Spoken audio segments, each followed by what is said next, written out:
Bonsoir à toutes et à tous. Je suis très heureux de vous retrouver comme chaque semaine. On est au Sej, donc aux 10 places de Jérusalem dans le 17e pour ceux qui nous suivent sur la vidéo. On va essayer de parler de la communication. Parce que vous savez qu'en rapport à la paracha cette semaine,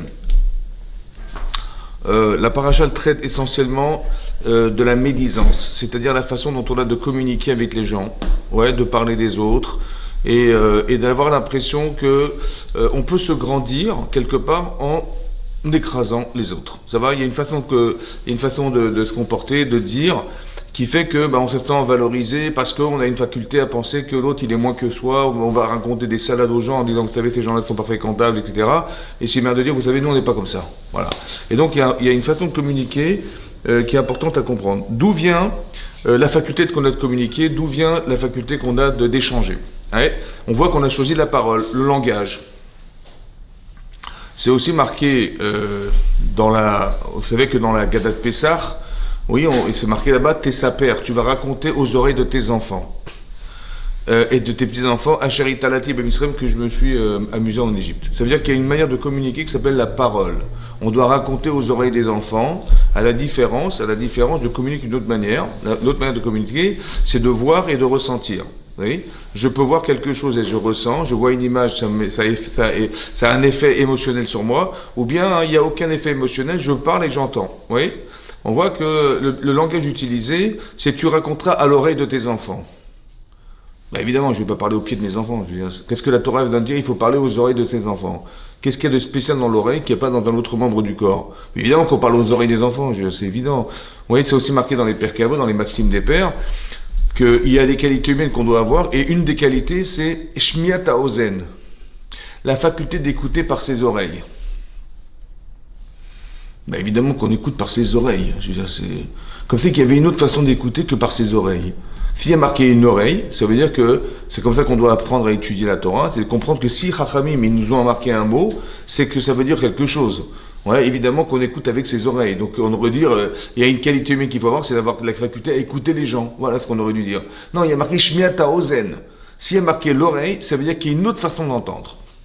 Et ça là, on veut l'exclure. Quelle façon autre qu'il y a qu'on aurait dû exclure que d'écouter autrement. Et c'est aussi marqué là-bas, dans les Maximes des Pères, la qualité qu'on doit avoir pour acquérir la Torah, c'est ce qu'on appelle Arichat Svatayim, c'est-à-dire la faculté à articuler la pensée, la parole. Articuler la parole. Alors on va essayer de réfléchir à ces deux notions-là. Est-ce que vous pensez sincèrement qu'il y a une autre façon d'écouter qu'avec ses oreilles? Transmission écrite, transmission orale. Écouter autrement qu'avec ses oreilles. On peut écouter en regardant en fait. Écouter en regardant, c'est compliqué. Je sais pas comment dire. À moi, tu mets tes oreilles dedans. Non, mais il parle de la Torah quand on est dans la Torah en fait. On écoutait avec ses yeux et on entend. Alors, il faut comprendre ce que ça veut dire. Écoutez, on a entendu des voix, c'est marqué. Entendre des voix, c'est bizarre. Alors, j'ai pensé comme ça. Il y a deux façons d'écouter autre qu'avec ses oreilles. Il y a des gens, par exemple, vous parlez avec eux, et des fois, vous n'avez pas terminé votre phrase. C'est vrai? Et vous dites, j'ai compris, c'est vrai. Laisse-moi finir. Non, mais ça va, j'ai compris ce que tu voulais dire. Des fois, ça tombe bien, et des fois, ça tombe mal. C'est vrai? Des fois, ça tombe bien, je dis, mais super, t'es intelligent, j'ai même pas fini ma phrase, t'avais déjà compris ce que je voulais dire. Et des fois, mais c'est pas du tout ce que je voulais te dire, laisse-moi finir. Ça veut dire qu'en fait, le problème, c'est que les gens n'écoutent pas avec leurs oreilles, ils écoutent avec leur cerveau. Ça va? Ça veut dire qu'avant même qu'il ait terminé sa phrase, j'avais déjà compris, soi-disant. D'accord? Alors je te demande d'éteindre ton cerveau. Tu l'éteins, ton cerveau. Ça va? Tu l'éteins et tu écoutes avec tes oreilles. C'est-à-dire, assure-toi que tu as bien entendu ce qui a été dit. Pourquoi? Parce que quand tu réfléchis tu écoutes avec ton cerveau, le problème, c'est que tu n'es même pas certain que c'est ça qu'il a voulu dire. Ça va? Parce que tu réfléchis en écoutant. On te demande de ne pas réfléchir. Tu écoutes et après tu réfléchis. Donc il y a une autre façon d'écouter. La Torah nous dit, essaie pas de réfléchir en écoutant. Pourquoi? Parce que tu risques de créer une interprétation qui est carrément fausse et qui n'a rien à voir avec ce qu'il a voulu dire. Il y a une autre façon d'entendre, c'est avec son cœur. C'est-à-dire, je connais la personne, je connais ton tempérament, je connais tes sentiments, et je sais exactement ce que tu vas me dire. Vous avez compris? Pareil, tu éteins ton cœur. Ça veut dire que la Shmiat HaOzen, la faculté qu'on a d'écouter, c'est très important d'apprendre à entendre. C'est-à-dire, assure-toi que tu as bien entendu, pour être certain et certaine que ce que tu as entendu, c'est ce qu'il a voulu dire. Parce que le message, il est fantastique. Vous avez vu que y a un certain téléphone, vous connaissez le téléphone, donc je vais dire à elle, elle va dire à l'autre, l'autre va dire à lui, et finalement je vais arriver sur lui, je vais voir qu'est-ce que j'ai dit à la dame. Et puis il dit, bah t'as dit ça, je dis, j'ai pas dit tout ça, j'ai dit autre chose. Comment ça se fait que le message du départ n'est pas le message de la fin? Parce que les gens ne savent pas écouter. Ils savent interpréter une écoute, mais ils ne savent pas écouter l'écoute. Ça va? Quand on était à l'école, vous avez vu, vous vous rappelez à l'école? Ouais. Il nous est arrivé de faire des hors-sujets. HS, BC. C'est ça, non? On a fait des hors-sujets. Qu'est-ce qui s'est passé? J'ai travaillé, j'ai révisé, j'ai machin, et on m'a demandé de faire une dissertation sur un sujet philosophique, et j'ai fait la dissert 0 sur 20. Je commence à 0 sur 20. J'ai dit, mais ça n'a rien à hors-sujet. Mais comment tu as pu faire un hors-sujet? Parce qu'en vérité, tu as lu le sujet, mais tu l'as réfléchi avant de l'écouter. Donc tu as cru qu'il avait écrit un truc pareil, mais il n'a jamais écrit ça, c'est hors sujet. Ça n'a rien à voir avec le sujet, tu t'es trompé.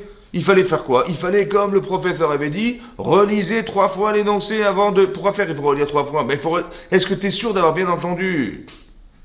Est-ce que tu es sûr d'avoir bien entendu? Et si tu as bien entendu, alors tu peux réfléchir. Mais il faut d'abord écouter avant de réfléchir. Or, qu'est-ce que tu fais toi? Tu dis non, je suis intelligent, moi j'écoute personne, moi j'écoute très vite. Hein. Et en fait, le problème, c'est que tu vas tomber dans un panneau. Lequel? C'est d'avoir cru que c'était ça qu'il fallait entendre. Et c'est pas ça. C'est très grave. Ça veut dire qu'au niveau de la communication, on peut ne pas se comprendre parce que les gens ne savent pas écouter. En couple, on peut ne pas se comprendre parce que les gens n'écoutent rien. Pourquoi ils n'écoutent pas? Ils écoutent, bien sûr qu'ils écoutent, mais ils interprètent l'écoute. Ça veut dire que j'ai entendu ce que tu m'as dit, mais j'ai cru que tu voulais dire ça. J'ai cru que tu voulais... On t'a pas demandé de réfléchir. Écoute. T'es sûr d'avoir entendu? Alors tu peux réfléchir. Apprends à écouter. Shmiat haozen. C'est-à-dire, il faut apprendre à... La communication, elle est simple. Il faut que tu t'assures, quand tu racontes à tes enfants, est-ce que tu es sûr qu'ils ont bien entendu ce que tu as dit? Parce que tes enfants, ils vont raconter à leurs enfants, etc., etc. Vous avez compris? Il faut que la transmission, elle soit authentique. J'ai pas envie que mes enfants se gourent. J'ai pas envie qu'ils aient mal compris ce que j'ai dit. Donc, je dois m'assurer qu'ils ont bien entendu avec leurs oreilles et pas ni avec leur cœur, ni avec leur cerveau. D'accord? C'est pour ça qu'il est marqué Shmiat haozen. Il se fait rentrer dans l'oreille, pas autre part. Il ne faut pas qu'on soit dans une interprétation, il faut qu'on soit d'abord dans l'écoute. Et après, tu as bien entendu, alors je te demande de réfléchir. La deuxième chose à comprendre, c'est, dans la communication, c'est ce qu'on appelle arichat sfatim, c'est-à-dire d'articulation de la matière. Quand tu veux traiter d'un sujet, il faut qu'il soit articulé, c'est-à-dire qu'il y a un plan, on comprend le fil conducteur de ce que tu veux dire, il y a une intro, on suit un fil. Il y a une question, une réponse, après on a posé une autre question, une autre réponse, il y a un fil conducteur. C'est-à-dire que les choses sont bien articulées, mises dans l'ordre. Fondamental, la mise en ordre. La Torah met beaucoup l'accent là-dessus. Où est-ce que c'est marqué ça? Alors c'est marqué, il y a un midrash. Il y a un midrash qui traite de ce sujet à propos du fait que, vous savez, quand on est arrivé devant le mont Sinaï, on devait recevoir la Torah. Et là, c'est marqué une chose incroyable, que on a vu entre 22 000 ou 220 000 anges, des anges dans le ciel, qui avaient chacun des drapeaux. Ça va? Mais des couleurs différentes. Et les myriades d'anges qu'on a vus, c'était tellement beau à voir, c'était tellement bien organisé, vous avez vu, les couleurs étaient exactement placées comme il fallait, qu'on a eu envie de drapeaux, et c'est pour ça que la Torah nous dit qu'on a désiré des drapeaux. Donc ces drapeaux, en fait, on les retrouve dans la paracha, et là-bas, c'est marqué qu'on a placé les tribus dans le désert en fonction des couleurs de drapeaux. Ouais, les couleurs de drapeau étaient celles qui étaient sur le pectoral du Kohen, où il y avait des couleurs de pierres précieuses. La couleur représentait la tribu, et cette couleur était représentée aussi dans le drapeau. Donc on devait mettre les gens dans l'ordre. Pourquoi c'est important de recevoir la Torah? Avant qu'on ait reçu la Torah, il fallait voir ces myriades d'anges. Il fallait avoir un petit drapeau. Parce qu'on a vu des choses qui étaient dans l'ordre. Si les couleurs étaient dans le désordre, ça aurait été moche. Mais c'était tellement beau à voir. Ouais.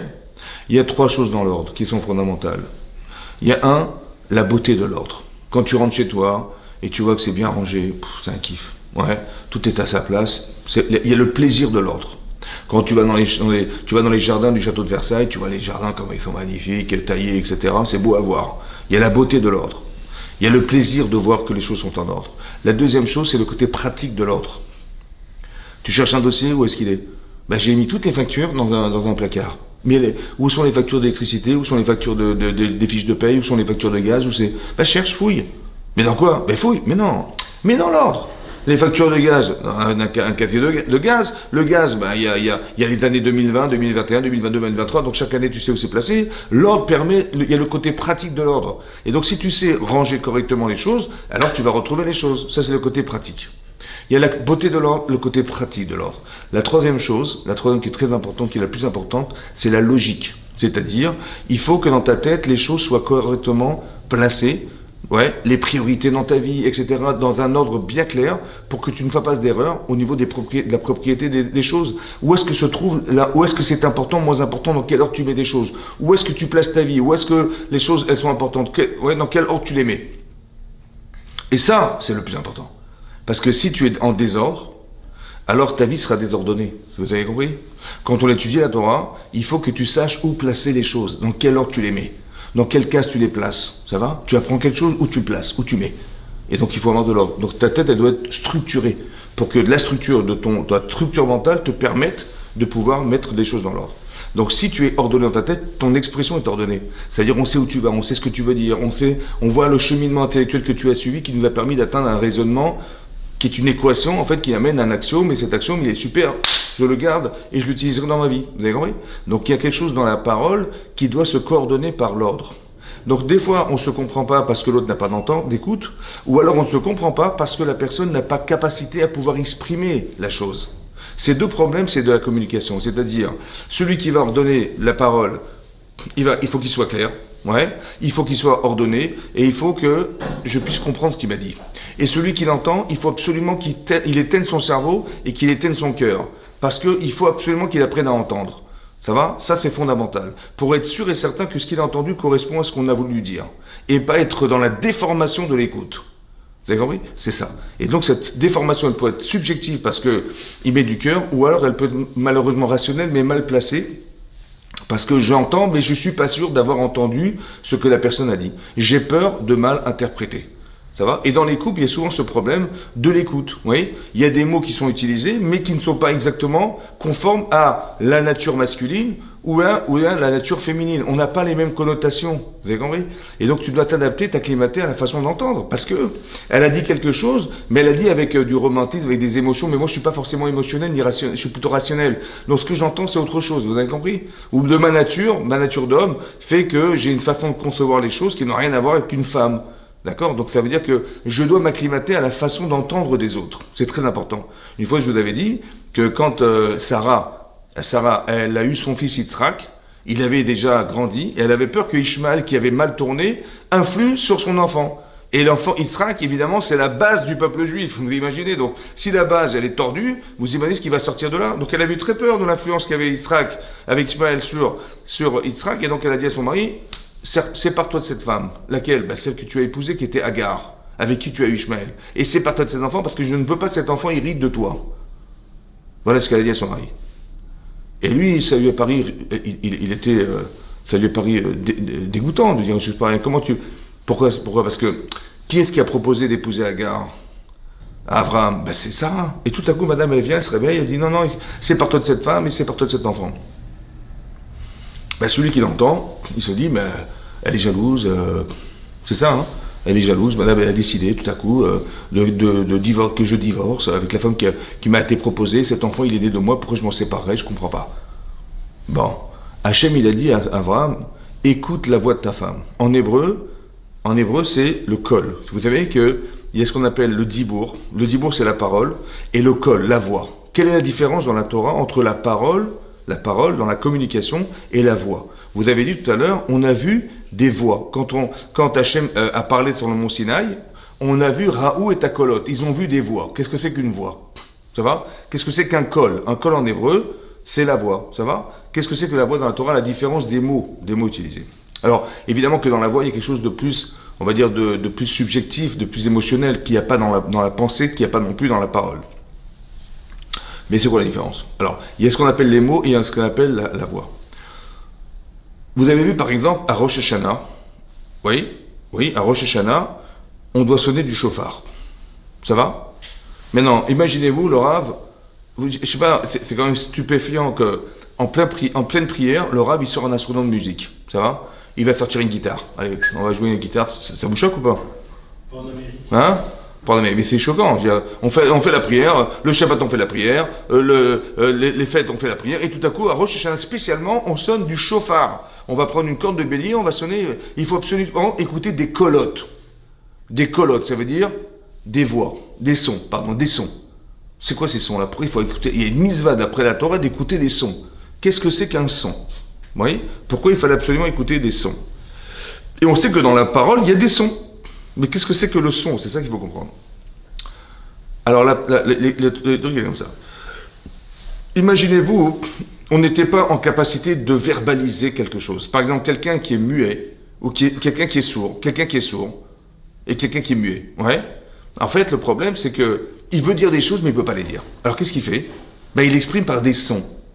Qu'est-ce qu'il va dire? Il va faire « Oh, oh, oh !» Bon, j'ai compris qu'il n'est pas content. Ou il va dire « Ah, ah, ah, ah !» J'ai compris qu'il est très heureux. Ça va? Mais je l'ai compris par les sons de la parole. Ça va? Ça veut dire que, qu'est-ce que c'est que la parole, en fait? La parole, c'est l'expression verbale d'un son. En vérité, j'aurais dû dire des sons, ouais, mais j'ai préféré le verbaliser. Je suis très heureux d'être là parmi vous. Voilà, je n'ai pas fait ou alors je suis pas content, je suis pas du tout content de ce qui se passe, et j'aurais pu l'exprimer avec un son, mais j'ai dit avec des mots. Le problème, c'est la limite des mots, c'est-à-dire, si par exemple, vous allez vous marier, ça va? Bon, vous êtes sous la roupa. Vous voyez sous la roupa ou pas? Vous voyez ou pas? Oui. Très bien. Vous sentez l'émotion? Hein? Bon. Essayez de m'expliquer, de nous expliquer, qu'est-ce que vous ressentez sous une roupa le jour de votre mariage? Est-ce qu'on peut l'expliquer? Non. Vous avez sauté en parachute pour la première fois de votre vie. Vous avez fait un saut, du saut à l'élastique du haut d'un pont. Ça va? Et vous avez sauté, et vous avez cru que vous allez mourir. Et vous allez s'acquitter, vous allez remonter pratiquement à la hauteur de l'endroit où vous avez pont, et votre femme vous fait hey, ça va? Et vous redescendez, vous remontez, vous redescendez, crise cardiaque. Ça va? Cette émotion-là, vous pouvez l'expliquer ou pas? Est-ce que vous avez le verbe? Est-ce qu'on a les mots pour l'expliquer, ça? Hein? Non, il y a des choses qu'on doit vivre. Mais non. Qu'est-ce que tu veux que je te dise? J'ai sauté en parachute, oui, j'ai sauté, j'ai eu peur. Est-ce que vous avez... On ne va pas l'expliquer, ça va? Ça veut dire qu'on voit la limite des mots. Mais par contre, j'ai crié. J'ai fait ah! Je suis sauté en parachute, j'ai crié. Ouais, j'ai eu très peur. Ou j'ai sauté en saut à l'élastique, j'ai crié. Ça va? J'étais à la roupa, et quand on arrivait devant la mer Rouge, et qu'on a vu les Égyptiens arriver, c'est marqué Vaïzrakou el Hachem. Ils ont crié vers Hachem. Mais non, ils ont prié. Il faut dire, ils ont prié. Non, ils ont crié. Pourquoi tu me parles d'un cri? Dis-moi, ils ont prié, ils ont dit des mots. Vous savez pourquoi ils ont crié? Parce que dans ta vie, des fois, il y a des choses que tu ne pourras pas expliquer par le verbe. Alors tu vas crier. Ça veut dire que le cri, en fait, c'est quoi? C'est ce que je ne pourrai jamais t'expliquer. Ça s'appelle le son, ça. Par exemple, si une dame, elle est sur son lit comme ça, ouais, et elle a la tête sur l'oreiller, ça va? Et vous avez vu, il y a une petite araignée qui est montée comme ça. Hein? Et vous avez tourné la tête. Qu'est-ce que vous avez fait? Vous avez... Pourquoi vous avez crié? Vous avez peur, mais pourquoi c'est crier? Votre mari dit, mais qu'est-ce qui t'arrive? T'es folle ou quoi? Et je dis, mais non, mais j'ai vu une araignée. Mais pourquoi tu cries? Il comprend pas, lui, pourquoi vous avez crié. Vous êtes dans la cuisine, et vous avez crié comme une folle. Je dis, qu'est-ce qu'il y avait? J'ai vu une souris qui est passée. Mais pourquoi tu cries? En fait, je crie parce que qu'est-ce que tu veux que je te dise? Qu'est-ce que tu veux que je peux pas te l'expliquer. Donc, le son, en fait, c'est ce qu'on pourra jamais dire. Vous avez compris?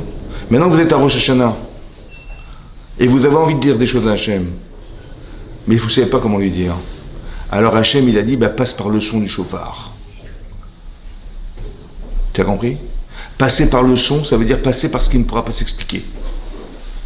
Ça s'appelle le kol. La voix, le son, c'est pas à la différence des mots, comme si Hachem, il avait dit à Abraham Avinu, n'écoute pas les mots de ta femme.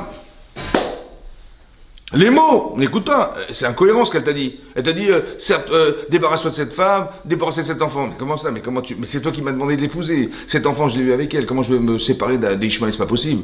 Il dit, non, écoute la voix de ta femme. C'est-à-dire, écoute ce qu'elle a voulu te dire, pas ce qu'elle t'a dit. Ce qu'elle a voulu dire.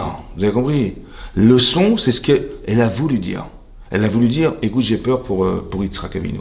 Ça va? Donc quand tu comprends pas, tu dis pas, mais t'es folle ou quoi? Mais qu'est-ce que tu racontes? C'est pas logique. Tu dis, je n'ai pas compris ce que tu voulais dire. Exprime-moi ce que tu veux dire. Le problème, c'est que les femmes, en fait, dans ce cas particulier, c'est que les femmes, elles ont une intuition féminine. C'est-à-dire qu'il y a quelque chose de spécial chez elles. Elles ressentent des choses. Elles ressentent. Ouais. Quand on dit dans la Torah ici, elle a vu que Ishmaël tournait mal, etc., en fait, elle n'a rien vu du tout, elle a ressenti. C'est-à-dire la façon dont il a parlé, les sujets qu'il a traités, qu'est-ce qu'il regarde. Vous avez compris? Elle dit, mais tiens, c'est bizarre, il voit des choses comme ça, il parle de ça, c'est bizarre. Et elle ressent quelque chose, elle dit, mais c'est un problème. Mais son mari, il n'a rien vu. Ça va? Maintenant, le problème, c'est que la femme, elle est sûre que son mari l'a compris. Donc, qu'est-ce qu'elle fait? Au lieu de proposer la problématique, elle vient lui proposer la solution. Ça va? Puisque, évidemment, qu'il faut se séparer de cette femme. Parce que, pourquoi? Parce que si Ishmaël, il a un problème, on ne va pas se séparer de l'enfant sans se séparer de sa mère. Donc, on est obligé de se séparer de sa mère avec. Ça va? Maintenant, elle n'a pas exprimé ça comme ça. Elle n'a pas été voir Abraham en disant, mais dis-moi, tu as vu, il y a un problème. Ishmaël, il tourne mal quand même. Qu'est-ce qu'on fait là? Tu n'as pas peur pour Yitzhak? Il dit, comment ça, de quoi tu parles? Ben, tu regardes ce qu'il fait, ce qu'il fréquente. Il y a un problème. Je dis, c'est très grave. Il dit, ouais, t'as raison, mais alors quoi? Ben, je sais pas, qu'est-ce qu'on fait? On ne peut pas laisser Yitzhak avec. C'est pas possible. Il dit, ben, il faut se séparer de l'enfant. Ben, évidemment. Mais est-ce qu'on peut se séparer de l'enfant sans se séparer de sa mère? Je dis, non plus. Alors que ben, on va être obligé. Vous savez, si elle avait exprimé ce qu'elle ressentait, ça aurait été plus facile. Dans la communication. Seulement, hein, elle va directement proposer la solution. En disant, mais la solution, ça serait que Ishmaël s'en aille. La solution serait qu'il soit accompagné par sa mère. Évidemment, c'est ça la solution. Mais vous avez compris qu'elle propose quelque chose dans la communication qui n'a rien à voir avec la problématique, puisque je ne comprends pas. On est déjà dans la phase seconde, la deuxième phase du raisonnement, qui est la solution au problème. Mais je n'ai pas compris ton problème. Alors Hachem, il dit, écoute la voix de ta femme. Ça veut dire, dans ce cas particulier, écoute ce qu'elle a voulu te dire. En fait, elle a voulu te dire que c'était grave. Pas elle a voulu te dire, je suis jalouse, qu'est-ce que tu fais avec cette femme encore, qu'est-ce qui fait chemin dans notre famille. C'est pas ça qu'elle voulait te dire. Non, c'est ce que tu avais cru en fait, mais c'est pas ce qu'elle voulait te dire. Elle voulait te dire, il y a un danger, c'est ça. Donc il faut apprendre à écouter. C'est aussi marqué l'inverse. L'inverse. C'est marqué que, dans la paracha de Bereshit, on parle aussi d'une communication, laquelle? Ben celle du serpent, là, c'est le serpent, qui en vérité, Rachid nous explique là-bas, c'est un yesod qu'il faut essayer de développer, un principe de base qu'il faudrait analyser derrière, c'est la chose suivante. Là-bas, c'est marqué que quand Adam Arishon et sa femme étaient ensemble, ouais, ils étaient dans un débat amoureux, ouais, là-bas, le Nachash, le serpent, les a vus. Et il a eu envie d'avoir cette relation avec sa femme, avec la femme d'Adam Arishon. Voilà ce qui est marqué. Ça va? Qu'est-ce qu'il a fait? Il a été voir Chava, la femme de Adam Arishon. Il lui a posé la question, il dit, moi, vous pouvez manger les fruits de la terre, des arbres? Elle a dit, oui, bien sûr. Mais par contre, celui-là, on ne peut pas. Et Rachid expliquait, il a fait exprès de lui poser la question pour qu'elle dise, celui-là, on ne peut pas. Ça va? Il y a un arbre, qui s'appelle le fruit de la connaissance du bien et du mal, celui-là, on ne peut pas manger. Il dit, pourquoi tu ne peux pas manger? Il dit, elle ne peut ni manger ni toucher. Voilà ce qu'elle a dit. Elle a rajouté toucher. Et Hachem, il n'a jamais demandé à ce qu'on ne touche pas cet arbre. Il dit, ne mangez pas de l'arbre de la connaissance. Et elle a rajouté ne pas manger, ne pas toucher. Ok. Il a dit, mais pourquoi il dit, ah bon, mais pourquoi vous ne pouvez pas manger? Il dit, parce que Dieu, il a interdit. Il dit, mais tu n'as pas compris. Et qu'est-ce qu'il a fait? Là-bas, c'est marqué dans Rachid. Il a bousculé la femme. Ouais. Et elle a touché cet arbre. Elle dit, alors t'es morte ou pas? Bon, de la même manière qu'en touchant t'es pas mort, tu mourras jamais en mangeant. Mais tu sais pourquoi il t'a interdit, Hachem, de consommer cet arbre? Tu sais pourquoi? Parce que quand tu auras la connaissance du bien et du mal, tu seras comme Dieu. Et tu pourras créer des mondes, etc. Et donc comme lui, il veut surtout pas que tu sois comme lui, c'est pour ça qu'il t'a interdit de consommer cet arbre. Ça va? Et elle a été tentée, madame. Et donc, qu'est-ce qui s'est passé? À cause de cette parole-là, alors elle a été tentée et elle a consommé ce fruit. Et après qu'elle ait consommé, elle a réussi à convaincre son mari de le manger aussi. Ça va? La parole. Mais la mauvaise. Et là-bas, c'est marqué qu'elle a été voir, donc Adam, il a parlé à Adam et Chava. Tout à coup, ils ont eu honte d'être nus. Oui, avant, ils étaient nus, ils n'avaient pas honte d'être nus, Adam et Chava. Ils étaient arumim, c'est marqué arumim nus, mais lo itboshashu, ils n'avaient pas honte d'être nus. Pourquoi ils n'avaient pas honte? Parce que la connotation du mal n'existait pas, ça n'existait pas le mal. Le bien et le mal, ouais, c'est que je me sens mal. Je sais que j'aurais dû être... Ça ne se fait pas d'être nu. Pourquoi? Parce que je me sens mal d'être nu. Mais quand on n'a pas la notion du mal, ouais, la notion péjorative du mal, alors on n'est pas gêné d'être nu. Et donc, ils ont commencé à manger du Hetzadat, et là, ils se sont couverts. Ouais, ils ont eu honte, ils se sont couverts. Et là, Hachem leur a dit, mais mi guidlachem, mais qui vous a dit que vous étiez nus? Est-ce que c'est pas à cause de la sorte d'arbre que je vous avais interdit de consommer, vous avez mangé? Et là, il a demandé à l'homme, mais pourquoi tu as mangé du Hetzadat? Il a posé la question à Adam, pourquoi tu as mangé? Et il a répondu, c'est la femme que tu m'as donnée. Et là, c'est bizarre parce qu'il a utilisé sa parole dans un déni. C'est-à-dire, comme si c'était de ta faute. C'est-à-dire que moi, j'étais très bien tout seul, ouais, et tu m'as proposé d'épouser cette femme, et ben c'est un peu de ta faute, voilà, c'est à cause de toi que j'ai mangé du Etzadat. C'est grave, hein. Et là, il a été kafoutova, c'est-à-dire qu'il a renié le fait d'avoir eu cette femme. Bizarrement, il a utilisé sa parole pour être dans un déni de responsabilité. Et pareil, il a demandé à Chava, pourquoi tu as mangé du Etzadat? Elle a dit, le Nachash, le serpent, Ishiani, il m'a tenté pour fauter. Et donc, elle aussi, pareil, dans le déni. Ça veut dire que la parole, elle doit servir à avouer ses erreurs. Et là, elle les a utilisées, il a utilisé aussi, ouais, pour être dans un déni, c'est ça. Il a utilisé pour dire, moi, je me suis déculpabilisé, j'ai rien à voir, c'est la femme que tu m'as donnée, va lui parler à elle. Et lui a dit, mais je suis désolé, c'est pas moi, c'est le serpent. Vous avez vu? Voilà. C'est-à-dire que la parole mal placée, pas celle qui va me permettre de faire tes chouvas. Quand Hachem m'a demandé, mais pourquoi, mais qui vous a dit que vous étiez nus? Ça veut dire, reconnais que tu as fauté, reconnais que tu as un problème. Et donc tu aurais dit, ouais, t'as raison, je fais tes chouvas, je me repentis. Le dibour, ça aurait dû servir, la parole aurait dû servir à se repentir. Mais ça n'a pas été le cas. Qu'est-ce qu'ils ont fait? Ils ont dit dans le déni, non, c'est toi, c'est ta faute, ou c'est la faute du serpent? Vous avez compris ce qui s'est passé? Très intéressant de voir que la parole est mal placée. Qu'est-ce qu'il aurait fallu faire? Il aurait fallu en fait se repentir. Il y a une façon de se repentir. Vous savez, c'est marqué dans le Rambam que quand on fait teshuva, oui, la teshuva c'est la remise en cause. Oui, on a besoin d'une remise en cause permanente. Ça soit une remise en cause qui soit professionnelle. On ne peut pas être toujours qui soit parentale, qui soit maritale. Il y a toujours une évolution possible. Donc il y a une remise en cause. Il faut être à l'écoute de la remise en cause. C'est fondamental. Et donc ça se passe comment? D'abord tu te remets en cause et après tu dis ce qu'on appelle le vidou. Tu vas dire. Tu vas te repentir, mais par la parole. Fondamental que ça ne c'est pas un repentir qui se fait par la pensée, mais qui se fait par la parole. Tu dois dire j'ai fauté. Je pense que la chose la plus compliquée, c'est d'avouer ses erreurs, de le dire. La preuve que c'est compliqué, c'est quand je vais voir quelqu'un, je lui dis mais pourquoi t'as fait ça? Il me dit de quoi je me mêle. Ça va? Est-ce que moi je te pose des questions? Vous avez compris? On a du mal, comme si on devait se protéger d'un reproche. On devait se protéger de se savoir en difficulté dans la vie. Alors qu'en vérité, il vaut mieux se débarrasser de ce qui fait défaut chez soi que de le garder et de le cacher. Ça va? Mais non, mais ça me dérange. J'ai pas envie de l'entendre. Et surtout pas de toi. Donc je refoule. C'est une manière de se protéger du discours qui nous dérange, quelque chose qui va mettre des taches sur nous. D'ailleurs, on va parler de nous. Donc j'ai pas envie que tu parles du mal de moi. Et donc je t'envoie balader. Mais en vérité, c'était nécessaire.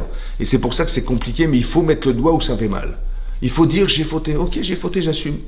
Pas comme madame qui a dit non, mais c'est pas moi, c'est la femme que tu m'as donnée. Ou comme travail dit non, mais c'est pas moi, c'est le nachal. Non, assume.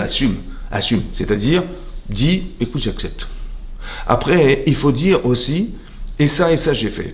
Il faut dire ce que tu as fait. Fondamental de le dire. Pourquoi il faut le dire? Mais tu le sais, pourquoi tu as besoin de lui dire? Qu'est-ce que c'est que la parole? Très intéressant. C'est quoi la parole? Je dois m'entendre dire. Vous avez vu, quand on fait le schéma Israël, oui, on doit s'entendre dire. Quand on fait la prière, on doit dire la prière. Pourquoi c'est nécessaire de dire, quand tu parles à Akadosh Baruch Hu, alors qu'il sait ce que tu penses? Vous savez pas ce que je pense, donc je suis obligé de l'exprimer. Je vais vous dire ce que je pense. Mais si je vous le dis pas, vous saurez jamais ce que je pense. Mais Hachem, t'as pas besoin de lui dire ce que tu penses, puisqu'il sait lire tes pensées, t'as pas besoin de lui parler. Pourquoi c'est nécessaire de dire dans la prière? Qu'est-ce que c'est que la parole? C'est ça qu'il faut comprendre. Alors pour comprendre ça, c'est comme ça. Parce que ce que tu vas dire, c'est ce que tu penses. Normalement. Donc pourquoi tu as besoin de le dire? C'est ça. Alors je vais t'expliquer un principe. C'est marqué dans la parashat Raïsara. Là-bas c'est marqué que quand Avram il a perdu son épouse, il a été voir comment il s'appelle? Ephron. Il a été voir Ephron, qui était le propriétaire de la grotte dans laquelle étaient enterrés Adam et Chava. Propriétaire du terrain et de la grotte. Et donc, qu'est-ce qu'il a fait? Il a été voir Ephron, il a dit, voilà, je voudrais acheter la grotte et le terrain pour enterrer ma femme. Il a dit, mais écoutez, Avram Avinu, monsieur le prestigieux Avram Avinu, évidemment, la grotte, je vous la donne, et le terrain qui va avec. Il dit, non, mais je veux absolument l'acheter, Il dit, vous êtes sûr? Ouais, bien sûr. Il dit, bon, allez, entre nous, allez, c'est bon, entre nous, alors 400 shekels, ça veut dire une somme exorbitante. énormissime, qui valait vraiment plus que ce que ça valait, et Abraham il a accepté. Et Rabbi Rachid a dit, tu vois, les tzadikim, les gens justes, omrim mehat, ils disent peu, mais ils font beaucoup. Tu vois, Abraham il n'a pas discuté, il n'a pas négocié, il a fait directement, il a dit, je vais enterrer ma femme, peu importe ce que ça coûte, il a parlé peu et il a fait beaucoup. Omrim mehat, ils disent peu de choses, mais ils font beaucoup de choses. À la différence du mécréant, du rachat qui est Ephron, il dit oui, il baratine, il fait du commerce, en fait, c'est un commercial, il dit oui, je te la donne. Mais il sait bien qu'Abraham, il va jamais accepter de la prendre gratuitement. Et donc il dit voilà, comme si qu'il voulait dire, tu vois, je voulais te faire gagner 400 shekels, 400 000 euros. Ben, dis-moi merci, vous avez compris? Et donc c'est un commercial, qu'est-ce qu'il fait? Il dit, mais je te la donne. Il sait bien qu'il va refuser. Et donc il utilise la souffrance d'un homme qui vient de perdre sa femme pour lui escroquer de l'argent. Voilà, monsieur. Et donc il parle, mais gratuit, et finalement il est 400 shekels. Donc la banque voit l'inverse. Ils parlent beaucoup, mais ils font peu. Maintenant, j'ai juste pas compris. Pourquoi quelqu'un qui a un tzaddik, il doit dire peu pour faire beaucoup? Fais tout ce que tu vas dire. Fais beaucoup. Dis tout et fais tout. Ouais. Pourquoi j'ai besoin de dire peu pour faire beaucoup? J'ai pas compris. Dis tout ce que tu vas faire, dis-le, voilà, je vais faire ça, et fais-le, c'est tout. Fais ce que tu vas dire. Pourquoi il faut absolument dire peu pour faire beaucoup? Voilà. Alors de là, j'ai compris une chose. Qu'est-ce que c'est que la parole? Par exemple, j'ai dit, voilà, vous savez, j'ai trouvé un produit à vendre, mais exceptionnel. Et je suis seul sur le marché, donc qu'est-ce que j'ai fait? J'ai préparé mon dossier, ouais. J'ai dit, il faut absolument beaucoup d'argent, parce que ça va me coûter beaucoup d'argent. J'ai été voir les banques. Donc j'ai préparé mon dossier, et j'ai été voir les banques. Après, j'ai été voir les banques, j'ai été voir une banque, 2 banques, 3 banques, ça a été refusé. Après, ça a été accepté, ça a été accepté. Après, il fallait que je trouve le local. Il faut que je trouve un local. Après, il faut que je l'équipe. Après, il faut que je mette un réseau informatique. Après, il faut que je trouve des secrétaires, il faut que je trouve des vendeurs, il faut que je trouve un graphiste, il faut que je trouve. Voilà tout ce que j'ai dit. Voilà. À la fin, j'ai dit, mais attends, tu crois qu'on va y arriver ou pas? Ouais. Je crois que j'ai trop parlé. Et donc, je crois pas qu'on va y arriver, il y a trop de choses à faire. Mais qu'est-ce que t'as fait? T'as fait du blabla. Il s'est rien passé. T'as juste dit, moi, je vais faire ça. En fait, quand j'ai parlé, j'ai vu ce que j'ai dit. C'est-à-dire que mon imaginaire, par la parole, il a mis en image ce que j'ai dit. Je me suis vu à la banque, je me suis vu trouver le local, je me suis vu installer le réseau informatique, je me suis vu trouver les secrétaires, je me suis vu les bureaux, je me suis vu les vendeurs, tout ça j'ai vu. En fait, j'ai fait une montagne devant moi. Maintenant, elle va gravir la montagne que tu as construite. Comme si que la parole, elle allait saturer mon cerveau. Parce que pourquoi? Parce que la vocation de la parole, c'est de mettre en image. Et quand tu comprends pas, tu dis, je ne vois pas ce que tu veux dire. Je vois pas ce que tu veux dire. Mais il n'y a rien à voir, de toute façon, il n'y a que des mots. Non, je n'arrive pas à mettre en image. Parce que ton cerveau a vocation de mettre en image. La réflexion, c'est d'arriver à mettre une image. Si tu n'arrives pas, c'est que tu n'as pas compris. C'est ça? Je vois pas ce que tu veux dire. Parce que si tu n'arrives pas à mettre une image, ça ne marche pas. C'est pour ça que vous verrez, chez les Chachamim, il y a beaucoup de proverbes, il y a beaucoup de machalim, d'exemples concrets de ce qu'on a voulu dire. Parce qu'il y a ce qu'on appelle la théorie et la mise en pratique. Pourquoi c'est important? Parce que c'est trop théorique. Je ne comprends pas. Alors je vais te montrer, je vais te raconter une histoire. Et quand tu as vu l'histoire, tu as compris. Pourquoi tu as mieux compris dans l'histoire que dans la théorie? Parce que la mise en image, c'est ça la parole. Il faut que tu sois capable de mettre en image. Il faut que tu dises ce que tu vas faire. Mais pas trop. Pourquoi? Parce que si tu parles trop, tu vas avoir trop d'images et ça va saturer ton cerveau et tu vas devoir franchir tout ce que tu as dit. C'est pas possible. Alors les tzadikim, ils disent peu et ils font beaucoup. Vous avez compris? Voilà. Donc ça veut dire que la parole, elle permet de voir. Mais la parole aussi, elle veut dire autre chose. Est-ce que tu es sûr de faire ce que tu vas dire? Par exemple, j'ai très envie de sauter en parachute. Et j'ai dit, ouais, je me suis promis, j'ai dit à ma femme, cette année, je vais sauter en parachute. Bon. Et donc je suis monté dans l'avion, j'ai mis ma combinaison, j'ai mis mon casque et tout. Et le type, on était arrivé à 3500 mètres d'altitude, et j'ai ouvert la porte, et j'ai vu ma femme en bas. Tu sautes? Bon. Et là j'ai dit, non, c'est trop, là, je peux pas y aller. Ça va? Pourtant j'ai dit que j'allais faire. Et je l'ai pas fait. Pourquoi je l'ai pas fait? Vous savez pourquoi? Parce que c'est pas sûr que ton corps va accepter ce que tu as pensé. Dans la pensée, je me vois sauter en parachute. Mais dans les faits, j'arrive pas. Pourquoi? C'est où que ça bloque? C'est ton corps qui a un problème. Et donc, tu vas voir que tu vas t'habituer une fois, 2 fois, 3 fois, et tu vas pas rassurer ton cerveau. Tu vas rassurer ton corps. Maintenant que tu es rassuré, tu vas avoir plaisir à sauter. Ça va? Ça veut dire qu'il y a une différence fondamentale entre ce que tu dis et ce que tu ressens.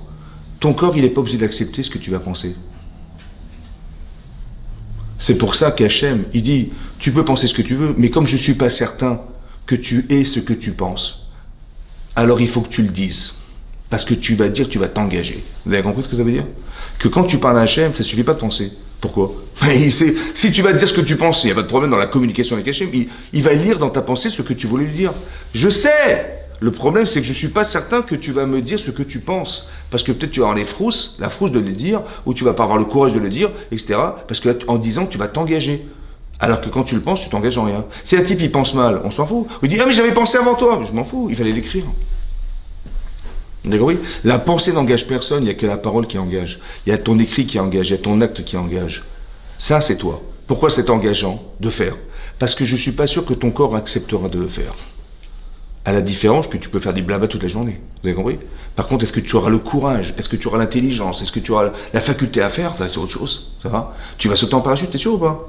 Ben, je dis, ben ouais, pourquoi pas, je me vois, tout à fait. Mais quand tu arrives, tu vas sauter d'un plongeoir de 10 mètres, bien sûr, pourquoi pas. Quand tu arrives à 10 mètres, tu vois le plongeoir, le type, il est comme ça, tu vas t'éclater dans l'eau. Après, tu dis, non, je redescends, c'était trop haut, excuse-moi, tu n'as pas mesuré, pourquoi tu as eu peur? Parce que ton corps n'a pas accepté ce que tu avais dit.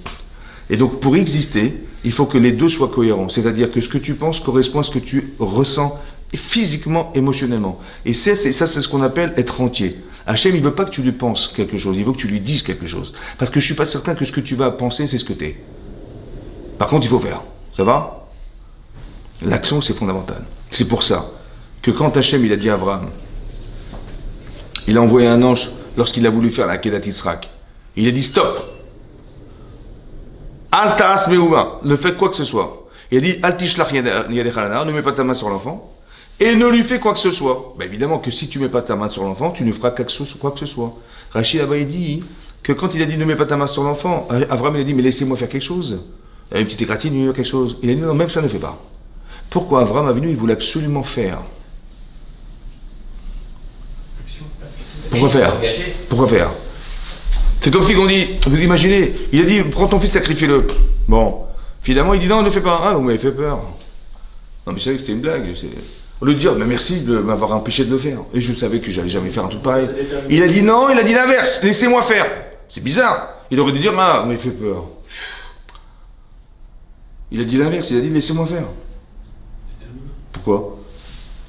Parce que tout ce que tu penses n'a aucune incidence sur toi tant que tu n'as pas fait. Pourquoi? Parce que ton corps n'a pas compris. Ton corps n'existe pas dans ce que tu penses. Il faut faire ce que tu penses. Vous avez compris? Tant que tu ne le penses pas, ça ne passe pas. Parce que si tu le penses pas et que tu le fais, c'est singer, tu singes. Et si tu penses sans faire, tu n'existes pas parce que ton corps n'a pas accepté de faire ce que tu penses. Il faut que ton corps actionne quelque chose chez toi. Que tu sois en capacité de faire. Vous avez compris? Et c'est le problème, il n'est pas intellectuel. Il n'est pas essayer de convaincre son cerveau. Il est de convaincre son corps d'accepter. Tu vois, tu donnes envie de... C'est un autre discours, vous avez compris? C'est pour ça que la parole, elle est à la fois communicative, mais il y a une façon de dire, il y a une émotion dans la parole qui va à la fois parler à ton cerveau et à ton corps. Tu dois essayer de te convaincre de faire. Tu dis, je vais y arriver, j'ai une pensée positive et je l'exprime et je le ressens et je vais le faire et je vais y arriver. Il faut que tu parles, c'est-à-dire comme si que tu te parlais à toi-même. Parce que comme si il y a une partie corporelle qui est un enfant, on va dire, et il y a une partie cérébrale qui est un adulte. Il faut que tu trouves les mots pour arriver à convaincre ton enfant de faire la chose. C'est peut-être pour ça qu'on doit avoir des enfants. Parce que l'enfant, c'est toi en fait. Et donc si tu arrives à convaincre l'enfant, alors tu pourras te convaincre. Parce que l'enfant qui est en toi, c'est ton corps en fait. C'est des instincts animaux. Est-ce qu'il va accepter de faire ce que tu penses? Et je vais vous dire un autre principe. Il y a une Gemara dans Brachot d'Af Kafret. Une Gemara. Ouais. La Gemara dit là-bas, Keva Arav, il s'appelait Rabbi Yochanan ben Zakkai. Et il était mourant à la fin de sa vie. Et il a dit à ses élèves, Yehi Ratson, que soit la volonté d'Hachem, Shielachem Mora Shamaim, que vous ayez la crainte d'Hachem, du bon Dieu, comme vous avez la crainte des hommes. Voilà ce qu'il leur a dit. Ils ont dit, j'ai pas compris. L'inverse. Il faudrait que vous ayez la crainte des hommes comme vous avez la crainte d'Hachem. Ben, dans la hiérarchie, non, tu mets Akadosh Baruch Hu, le bon Dieu, et après tu mets les hommes. Et il a dit l'inverse. Il dit, j'espère que vous ayez la crainte d'Hachem là-haut, comme vous avez la crainte des hommes.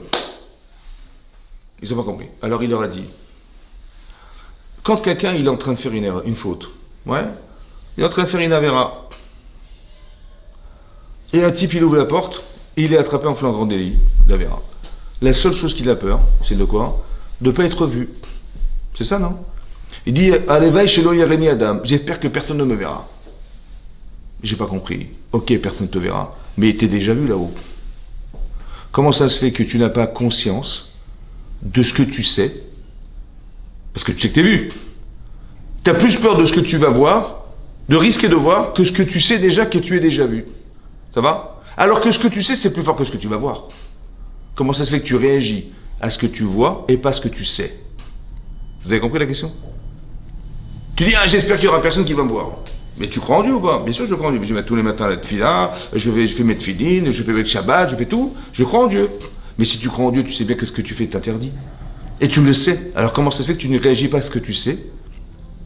Alors que ce que tu sais, c'est plus fort que ce que tu vas voir. C'est ça qu'il leur a dit. Alors comment on s'en sort?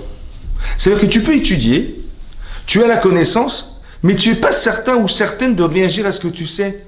Parce que ce que tu sais n'a pas d'incidence dans ton vécu, puisque tu t'en fous.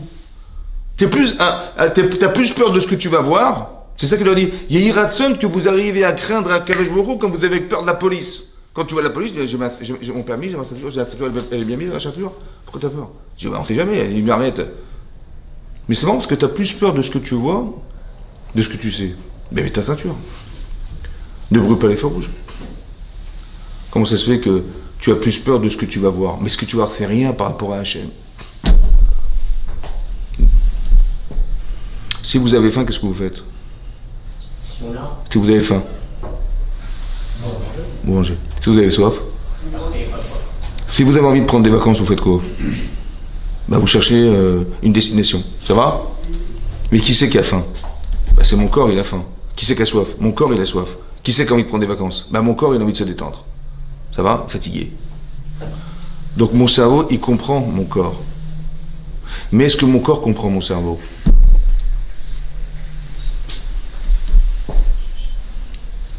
Je sais ce que j'ai envie. Mais est-ce que mon cerveau, il sait ce que je pense? Est-ce que mon corps sait ce que je pense? À l'inverse. C'est ça qui est marqué là-bas. Mon corps est un enfant, il ne sait pas ce que je pense. C'est pour ça qu'il faut, pour arriver à réagir à ce qu'on sait, il faut que ce que tu sais soit émotionnel. C'est-à-dire, à l'éveil, que vous ayez peur de Dieu comme vous avez peur des hommes. Ça veut dire que ton corps, il ressent exactement la même chose émotionnellement où tu dois aimer Dieu comme tu aimes les hommes et les femmes. Pourquoi? Parce que l'émotionnel, c'est ce que ton corps, il ressent. Ton corps n'est pas théorique. Donc, quand tu parles de façon philosophique, ton cerveau, il est super content. Mais ton corps, il ne peut pas réagir parce qu'il ne comprend même pas ce que tu dis. Tu dis, mais comment ça que tu ne réagis pas? Je comprends, mais ça fait 10 fois que je te répète. Mais c'est pourquoi il ne réagit pas? Parce que tu n'as pas mis de l'émotion dans ce que tu lui as raconté. Donc le corps n'a pas compris. Pourquoi tu veux qu'il réagisse s'il n'a pas compris? Vous avez compris? Donc dans la communication, c'est-à-dire que la théorie, c'est extraordinaire dans la mesure où ça donne une dimension à ta vie. Mais encore faut-il que tu puisses l'atteindre corporellement. Alors il faut donner envie à ton corps.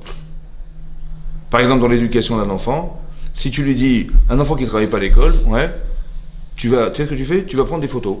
De quoi? Bah, tu vas prendre un clochard, la source de pont, ouais.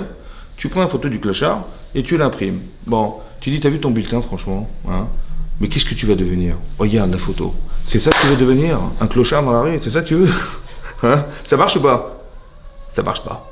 Par contre, il dit, écoute, si tu travailles bien ce trimestre, qu'est-ce que tu veux? Bah, je veux un vélo. Bah, je veux que tu achètes un vélo. Il n'y a pas de problème, si tu as 15 sur 20 au trimestre, tu achètes un vélo. Ça va? Et là, ça marche. Tu dis un vélo, bien sûr. Papa, il m'a dit un vélo, super. Et le trimestre prochain, bah, je t'achèterai, je prends un scooter, je sais pas, n'importe quoi, ouais. Ça va? Mais c'est marrant parce que Parce qu'il est, ce qui va le motiver intellectuellement, c'est le vélo. Donc ça veut dire que ce qui n'a pas motivé, c'est quoi? L'école, je supporte pas l'école, j'aime pas les cours, j'aime pas le prof, j'aime pas, c'est gris, il y a rien de ludique là-dedans, on s'amuse pas, c'est trop sérieux. Vous avez compris? En fait, mon cerveau sait que je dois y aller, mais mon corps il dit mais jamais de la vie j'irai. Alors il faut que je donne envie. Je vais t'acheter un paquet de bonbons, je vais t'acheter un vélo. Vous avez compris? C'est ça que je veux dire. C'est-à-dire que la motivation émotionnelle qui va motiver l'intellect, c'est le plaisir. Donc il faut apporter du plaisir. Vous avez compris? Parce qu'il y a une partie cérébrale qui comprend ce qui est bien de faire, et il y a ton corps qui pense que c'est bon de faire. Donc quand tu es capable d'associer le bon et le bien, eh ben tu t'appelles un être humain. Mais si tu penses que ce que tu dois faire est bien, mais pas forcément bon pour toi, eh ben tu verras que tu vas te lasser. Ou si tu penses que c'est bon, mais c'est pas bien. Par exemple, tu dis, moi, la retraite, je vais partir à Eilat. Je vais passer ma vie, jusqu'à la fin de ma vie à Eilat, le sable fin, les palmiers, la plage, le soleil. Je vais kiffer ma vie. Bon, combien de temps tu vas rester à Eilat? Jusqu'à la fin de ma vie. Hein. J'ai 60 ans, jusqu'à la fin de ma vie. Moi, tu penses franchement que tu vas rester à la fin de ta vie à bronzer comme ça? Ça veut dire que tu as le plaisir d'être sur la plage de Deauville ou de la plage de Eilat, mais est-ce que c'est bon pour toi? Est-ce que c'est bien pour toi d'y être? Je dis, c'est bon, mais c'est pas forcément bien. Il n'y a pas d'âme dans cette histoire, il n'y a rien. Ou le contraire, je vais faire quelque chose qui est bien pour moi, mais j'ai aucun plaisir à le faire. C'est pareil, je vais me lasser à un moment donné, et je vais saturer, et je vais arrêter. Alors ce qu'il faut que tu fasses, c'est que tu conjugues les deux. Toute ta vie, il faut que tu arrives à faire quelque chose qui te fait plaisir. Parce qu'à un moment donné, tu verras que tu vas saturer, tu verras que tu vas t'arrêter. Et c'est pour ça que même dans le discours, il ne faut pas seulement dire des choses qui sont très puissamment théoriques, mais il faut mettre un corps à cette théorie pour qu'on ait envie de le faire. Ça va? C'est pour ça que dans la voix, il y a quelque chose d'émotionnel. Dans le son, il y a quelque chose d'émotionnel. C'est comme si qu'un type, il chante, il n'y a pas de musique derrière. Il chante, il fait ouais. Bon, d'accord, super. Mais il n'y a pas de musique. Ouais. C'est pas entraînant, c'est dur d'arriver à entraîner les gens avec des paroles. C'est dur. Alors c'est beau à entendre, c'est bon à entendre, c'est bien, mais c'est pas forcément bon. Vous avez compris? Et donc le bon, c'est d'arriver à mettre des émotions. La parole permet ça. Dans la communication, il faut faire plaisir. Il faut communiquer en disant je préfère dire des choses positives et qui encouragent la personne que de lui apprendre à vivre en l'écrasant, en lui disant t'es nul et tu vas. Mais comme une femme, elle m'a dit une fois, son mari, il foutait rien de la maison, il foutait rien. Ouais. Elle m'a dit voilà, on a 2 enfants. J'ai dit peut-être que si on a 3 enfants, il va se stimuler. Tu vois? Et elle a voulu tomber enceinte pour avoir le 3e, pour stimuler son mari, pour dire il va se réveiller. Je lui ai dit mais madame, avec 2 ça marche pas, avec 3, vous croyez que ça va marcher? 2 c'est déjà trop. Alors 3, mais vous allez écraser votre mari, vous avez compris? Mais tu dis, mais moi je voulais le bousculer, moi je voulais le... Mais c'est pas comme ça qu'on fait. Là tu vas pas lui donner envie, tu vas faire l'inverse. Tu dis, mais je voulais le pousser, mais il n'y a pas de plaisir. Tu as compris? J'ai pensé qu'il allait faire, quand on fait des remarques, on dit, mais je vais bien lui taper dessus, puis il va comprendre. Mais j'ai compris, mais même quand tu hausses le ton, tu dis, mais je l'ai voulu engueuler, et puis comme ça il va comprendre. Est-ce que ça donne envie d'être grondé ou d'être machin? Je suis pas un enfant, je suis pas sourd, vous avez compris ou pas? C'est plus humiliant d'être grondé que de dire ouais j'ai compris et je te parle, ça va? C'est ce principe fondamental qui s'appelle d'aimer son prochain comme soi-même. C'est quoi aimer comme soi-même? Comme soi-même, tu veux pas aimer comme toi-même, c'est pas possible. Alors je vais vous expliquer. Tu sais ce que t'aimes? Non. Tu sais comment tu vas aimer? J'en sais rien. Combien? Je sais pas. Combien? Il faut aimer comme moi-même, je sais pas quoi. Quand je vais acheter une maison, je vais acheter une villa, je vais acheter une voiture. Moi, j'aurais voulu me la payer, je vais lui payer. Ça veut dire quoi aimer comme soi-même? Alors, je vais vous expliquer. Est-ce que tu sais ce que t'aimes pas? J'aime pas qu'on me gronde, j'aime pas qu'on me fasse des remarques, j'aime pas qu'on le dise mal, j'aime pas qu'on m'humilie, j'aime pas qu'on me haïsse, j'aime pas qu'on parle de moi, j'aime pas qu'on... C'est vrai? Et par contre, comment tu aurais aimé alors? J'aurais aimé qu'on me comprenne. J'aurais aimé qu'on m'explique. J'aurais aimé qu'on me respecte. C'est vrai? Alors tu sais quoi? Tu vas faire comme tu aurais aimé qu'on te fasse. Tu aimeras comme toi-même. C'est-à-dire, qu'est-ce que tu aurais aimé? Qu'on te respecte? Alors ne gronde pas. Tu aurais aimé qu'on t'explique? Explique-lui. Tu aurais aimé qu'on pense du bien de toi? Mais c'est ce que tu vas dire. Comme tu aurais aimé qu'on te dise, comme tu aurais aimé qu'on ait pensé pour toi, comme tu aurais aimé qu'on fasse pour toi, tu vas faire exactement pareil. Tu vas l'aimer comme toi-même, comme tu aurais aimé qu'on fasse. Vous avez compris ça? C'est ça. Et quand tu es positif dans ta façon de réfléchir, parce qu'en face de toi, tu as quelqu'un qui est un humain, ça va? Et bien cette chose-là, hein, cette personne-là, il faut la respecter, il faut la reconnaître. Alors tu vas lui parler comme tu aurais aimé qu'on te parle si tu étais l'autre. Et tu réagis comme exactement pareil. Donc tu aurais aimé qu'on te parle gentiment, tu aurais aimé qu'on mette des émotions, qu'on te glorifie dans ton travail, plutôt que de te rappeler ce que tu sais pas faire. C'est ça, non? Mais je suis plus encouragé quand on me dit, ouais, bon, c'est vrai, ça n'a pas été, mais tu vas y arriver. C'est comme une femme, elle va dire à son mari, si une femme, elle disait à son mari, ou un homme, il dit à sa femme, écoute, je suis l'homme le plus heureux du monde. Ben, vraiment, c'est super. Mais si tu pouvais changer ce truc-là, on serait encore plus heureuse. Et plus heureux. Par contre, si je dis, moi, il y en a marre. Toujours la même chose, mais tu me saoules, mais purée, mais c'est pas possible. Et encore, j'en étais sûr, tu as encore refait ça, et encore. Vous avez compris? La parole, c'est une parole destructrice, en fait. On s'autodétruit, on détruit la conscience qu'on a des bonnes choses, et c'est dommage. Il vaut mieux la positiver, la parole est fondamentale, dans la communication c'est fondamental. Il vaut mieux passer par un encouragement, même si tu dois faire tu dois dire quelque chose qui va être un poche. D'abord, c'est ce qui est marqué dans la Gemara dans Sota, on repousse avec la main gauche, la main faible, mais on récupère la main droite. Et j'ai quelque chose à dire, je dis, tu es super, mais, vous avez compris? Tu es super, mais, pas de dire, mais tu sais pas faire, et tu sais rien faire, et je te repousse des deux mains. Non. Ça, c'est grave. Il faut toujours, à chaque fois, tu repousses pas avec la main droite. Tu repousses avec la main gauche, la main faible. Tu as quelque chose à dire? La main faible. Ça va? Tu dis, mais tu vois, t'es une fille super, ou t'es un garçon super, t'as machin. C'est dur, on n'a pas été habitué à penser comme ça. À louer la personne avec qui on vit, ou avec qui on travaille. Parce que quand tu m'as dit que ça n'allait pas, j'ai même pas envie de t'écouter. Mais quand tu m'as dit, je suis très heureuse, ou je suis très heureux, mais si on pouvait faire encore plus, c'est-à-dire en changer ça, tu comprends que ça aurait été meilleur, tu m'as respecté, alors je te respecte. Vous avez compris? Par contre, quand tu m'as parlé, tu m'as mal parlé, et tu crois vraiment sincèrement qu'en me parlant comme ça, je vais changer, mais tu rêves. Vous avez compris? La parole, la communication, c'est fondamental. Ça veut dire mettre du plaisir dans une théorie qui s'appelle le changement, l'amélioration de soi, la capacité à pouvoir avoir confiance en soi. Ça passe par la parole. Parce que la neshama que nous avons nous permet, dans l'articulation du corps, d'arriver à parler. C'est ce qui est marqué dans Rashi, qu'à la différence des animaux, on nous a rajouté la parole et la pensée. D'exprimer la pensée. Ça, c'est humain. Le reste, c'est animal. L'animal, il réagit par instinct. Si tu réagis par instinct et il n'y a personne à l'intérieur de toi, il n'y a personne. Tu ne sais pas quoi faire, tu ne sais pas quoi choisir, tu ne sais pas quoi. Il n'y a personne. Je fais en fonction de ce qu'on m'a dit, je fais en fonction des autres, je fais en fonction de l'environnement, de la société. Et t'es quoi toi? Je sais pas. On s'habille comment? La mode c'est comme ça, il faut être en vert. D'accord, en vert. T'as pas d'opinion, t'as rien? Y a quelqu'un là-dedans ou... Allô? Y a quelqu'un ou quoi? Personne. C'est normal que tu es fragile. Parce que peut-être qu'on t'a appris à vivre avec le regard des autres.